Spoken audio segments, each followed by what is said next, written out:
Then I'll return. You can kiss my ass. No. You don't. Fuck you. Okay. That's contempt. That's 93. Keep going. Fuck you. That's another Fuck you 93. again. That's another 93. Fucking game. That's another 93. Profanity can be used as an attention getter. And I think it got the court's attention, but he's in need of service. Oh, he did. They're minute trespassings that aren't even trespassing. I used an easement for one, and the other one should have been dismissed. You know, probably you're about to try to make another mistake, and that is you're trying to practice law, even though it's about your case and you don't have a law degree. Today, we're in Judge Simpson's courtroom, and this time we're dealing with a defendant who must have had a full personality transplant behind bars because the switch-up is wild.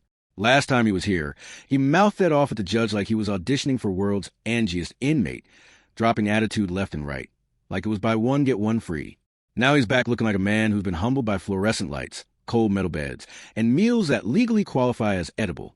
It's honestly amazing how a few nights in a concrete box can turn a tough guy into someone who suddenly respects authority, like it's a survival skill. The whole vibe is less, I run the courtroom, and more, please, sir, may I have a second chance? And he's begging for sympathy, so he doesn't have to serve the full jail sentence. He earned one insult at a time. So here's the question. Is this real remorse or just panic hitting him like a brick wall? Let's go ahead and dive in. Defense counsel has filed an emergency motion to attempt to purge the contempt in this matter. You have. And I first give the floor to my client. Pardon? I'm giving my client the floor. Your Honor, there's no excuse for what I done, man. I lost my composure and I directed my frustrations at you. I apologize for being disrespectful to you and your court and wasting time, the people. Hopefully you accept my apology and reconsideration of the time you've sentenced me to. Thank you. Your Honor, we have referred him to our aimed social work division to help him work through in some of the personal issues that he's going through that culminated in his outburst in court. You've been a judge for a very long time, set a very high bar for people as they appear before you. I think we communicate differently. Some people, even though it's socially inappropriate, use profanity, and profanity can be used as an attention getter. And I think it got the court's attention, but he's in need of service. Oh, he did. He's in need of services, Your Honor. He's in need of services, and we're trying to sort through a plan to present to the court, if you would accept his humble apology to help him move the cases forward. Anything from the people. Well, Your Honor, we were all present for it. I had a chance to review the video. It's actually worse than what the court noted. Right? I'm sure the court has seen the video, but it was worse than what the court noted. I will leave it to the discretion of the court, but if there's going to be a modification or change of the sentence imposed by the court, I would certainly like there to be a plan in place for Mr. Terrell. That would be the minimum or would be to alter or change its sentence. Mr. Terrell, what was going on with you? Well, there's a lot of issues that I'm under currently. One, I'm unemployed. I can't obtain a driver's license. Without those, it's hard to provide for yourself. The charges, once we get into it, you'll see that they're frivolous charges. They should have never been brought to the court's attention. They're minute trespassings that aren't even trespassing. I used an easement for one, and the other one should have been dismissed. Just frustrations, man. There's no excuse for what I've done. I mean, it falls on me, man. No, it does. And he realizes that many other people are watching, and how the court handles it.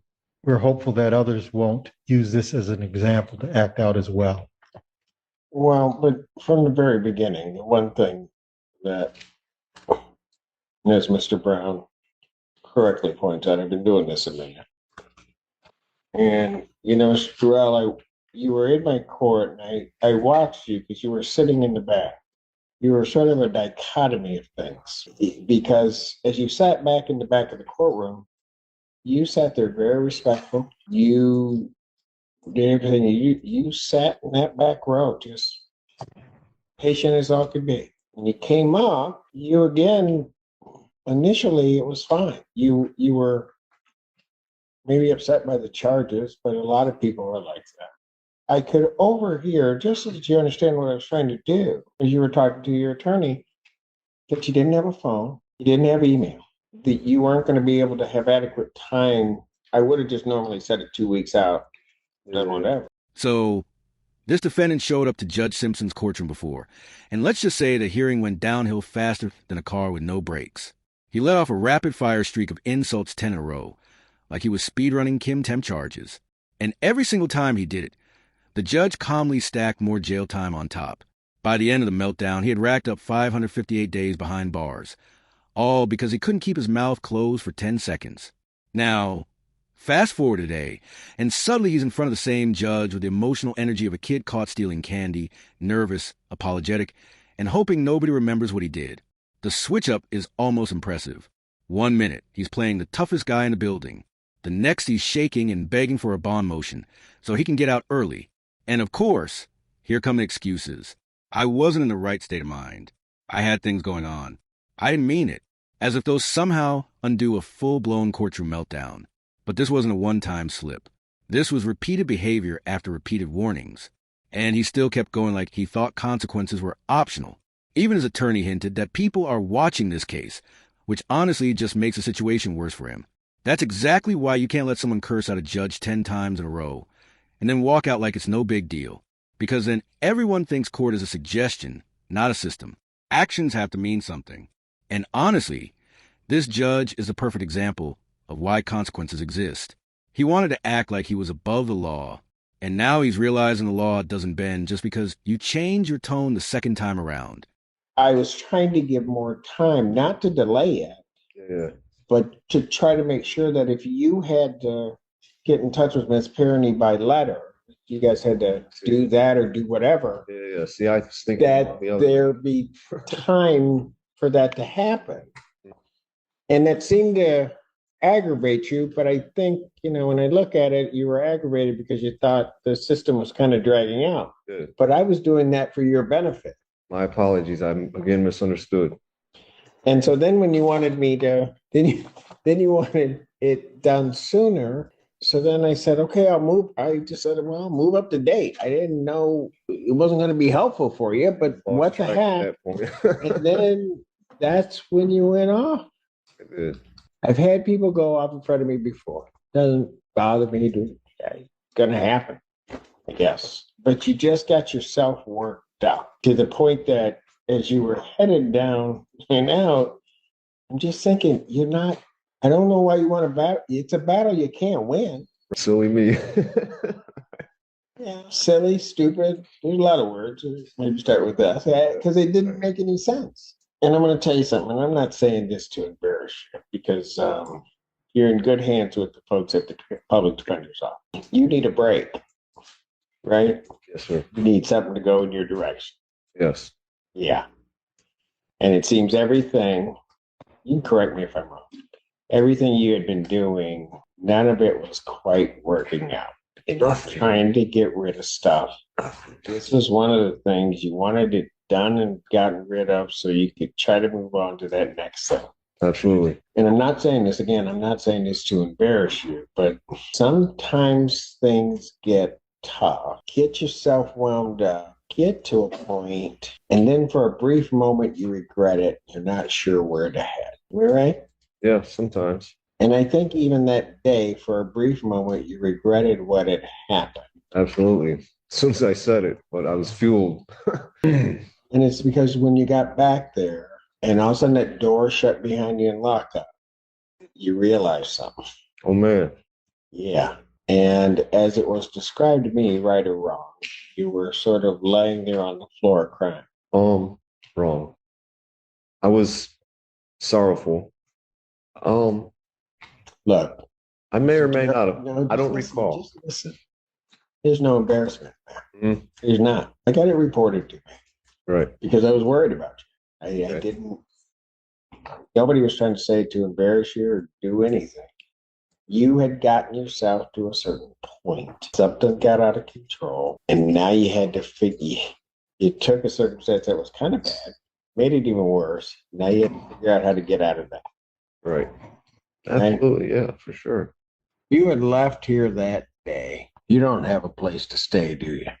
No, I'm currently homeless. The Delana Center. Pardon? The Delana Center. But are you there most of the time? They have a waiting list period. Yeah. So as long as you continue to check in, I think they do a triage to know that you're interested in a room there. They'll continue to screen you, and when one comes available, they'll offer it for housing. Until then, you sleep wherever you can, couches, wherever, tents, bridges, parks. As long as the cops don't push you along. So the reality is you didn't have a place to go, right? Oh no, I don't have a place to go. No. All right. Judge, he's even sleeping. Pardon? He was sleep deprived. He's sleeping. He's Yeah, got a roof I over his probably head. was sleep deprived a little bit too. Man, I couldn't. Now, Judge Simpson wasn't intentionally trying to embarrass this man, but let's be real. After that outburst, embarrassment is built into the experience. The moment those jail doors closed behind him, this defendant folded like a cheap lawn chair and hit the floor crying. And suddenly, all that tough guy energy vanished. And honestly, that's what jail is designed to do. It's meant to snap people back into reality and remind them that they're not untouchable and definitely not above the law. You push the system pushes back. Simple as that. But here's the part that stands out. Judge Simpson is genuinely one of those judges who cares about rehabilitation, not revenge. He doesn't hold grudges, which is rare in a courtroom where attitude usually equals outcome. You can see in his face today that he's not holding on to that previous disaster.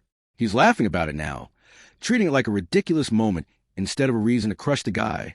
He's still giving this defendant a fair hearing, even after being disrespected 10 times in a row, which honestly says a lot about his character. That balance, firm when needed, compassionate when possible, is what makes him a solid judge. He's not letting the defendant off the hook, but he's not punishing the person he is today for the attitude he had yesterday. And honestly, that approach might be the only reason this defendant even has a shot at a reduced sentence. Did you notice that?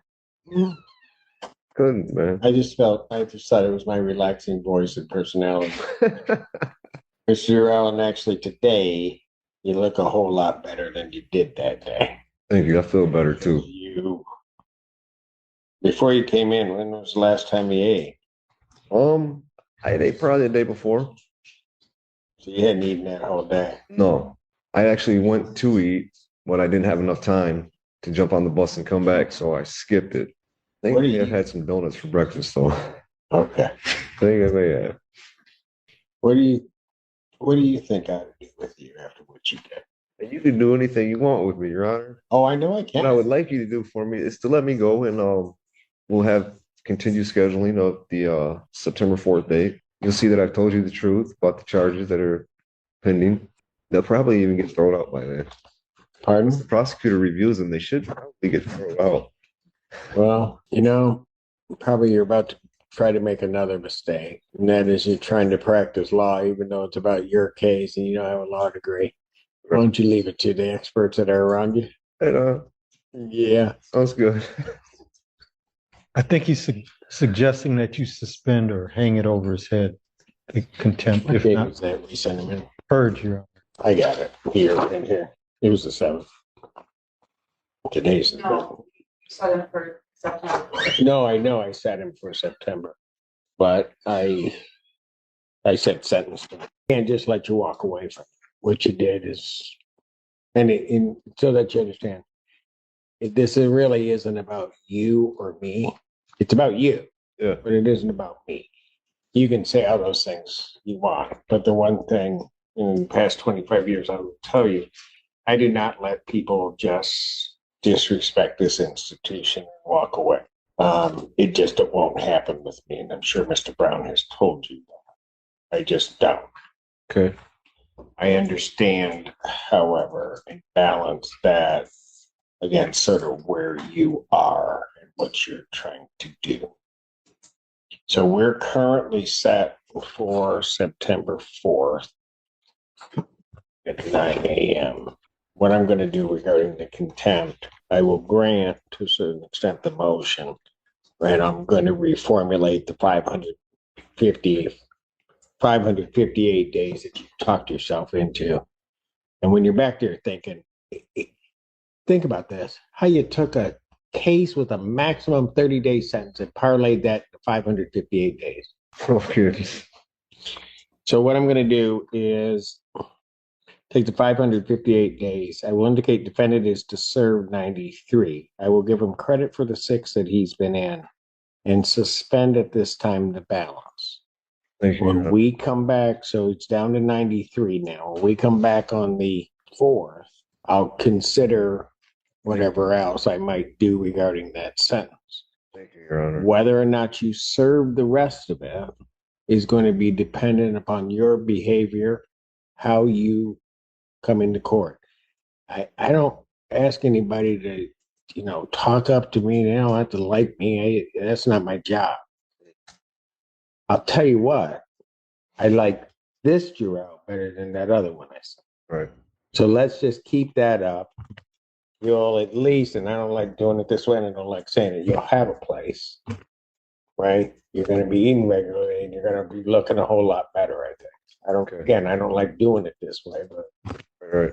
maybe some benefit can come out of it, and you'll be able to get with their AIM division and see if we can just get certain things in place for you. Right on. All right, fair enough. Yeah. Yeah, that's all I can ask for. Thank you. Well, I'll tell you what, don't thank me. That man standing beside you, that's who you need to thank, because he was on me, and he was trying to explain and trying to make sure he didn't want to say anything off the record without Mr. Siller there, but he was in your corner batting for you. And so you ought to be thankful for that. Because quite frankly, whether you sat there 558 days or not, I was going home for dinner. So wouldn't have mattered to me. All right. Okay. Yes, sir. Thank you. Take care. Thank you. It's honestly wild that someone can walk into court with a 30-day problem and walk out with 550 days just because they refuse to control their attitude. But that's the reality. The judge is the one person in the room who literally holds your future in their hands. And disrespecting them is basically the legal version of self-sabotage. This guy should be thanking his attorney, the judge, and probably the entire courtroom staff for helping get that 558 days dropped down to just 93 with time served. It shows how much attitude, respect, and basic self-control can influence an outcome more than people realize. Judges don't expect perfection. They expect accountability.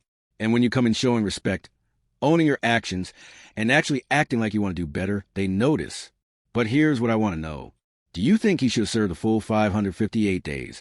Or was a reduction the right move given how he came back this time? I'm curious what you think, because this one could go either way depending on how you see remorse. Let me know down below. Thanks so much for watching. Don't forget to like and subscribe.